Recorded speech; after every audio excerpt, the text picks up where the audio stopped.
ఎప్పుడెప్పుడు నా dance programme మీరు వెయిట్ చేస్తున్నా, ఇప్పుడు వచ్చేస్తుంది. సెకండ్ బ్లాగ్లోనే ఇప్పుడు వచ్చేస్తుంది, చూసేస్తారా? సో నాకు అవార్డు అయితే ఇచ్చేసారు. ఆ అవార్డ్స్ అయితే ఇవే. సో కొన్ని పిక్స్ తీసుకున్నాం. ఇవి పిక్స్ అంటారు. సో ఇప్పుడు మేము పిక్స్ మళ్ళీ స్టేజ్ పై తీసుకున్నాము.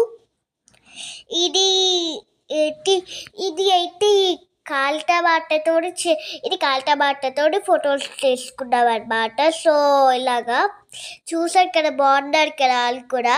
సో మేము అలాగే వాళ్ళు ఇక్కడికి వచ్చి రవీంద్రబాద్లోనే చేశారు. సో ఇది కొన్ని మేడంతో. సో ఇవి పిక్స్ అనమాట. సో ఇప్పుడు పిక్స్ తీసుకున్నాం. సో మా గురువుకి ఇలా సన్మానం చేస్తుంటే మాకు ఆనందంగా ఉంది. సో అందరికీ ఆనందంగా ఉందండి. సో ఆనందంగా మీరు కూడా చూడండి. సో మేడం, బాలు సార్, సత్య సార్కి అందరికీ బాయ్ చెప్పేస్తున్నాము. సో ఇంకా మా ఫ్రెండ్స్కి కూడా బాయ్ చెప్పేస్తున్నాము, చూడండి. సో ఇప్పుడు స్నేహాన్ని థీమ్ అయితే ఇదే. సో ఇదే బ్లాగ్. కామెంట్ కూడా పెట్టండి. బాగా ఎంజాయ్ చేసాము. సో ఇప్పుడు మేము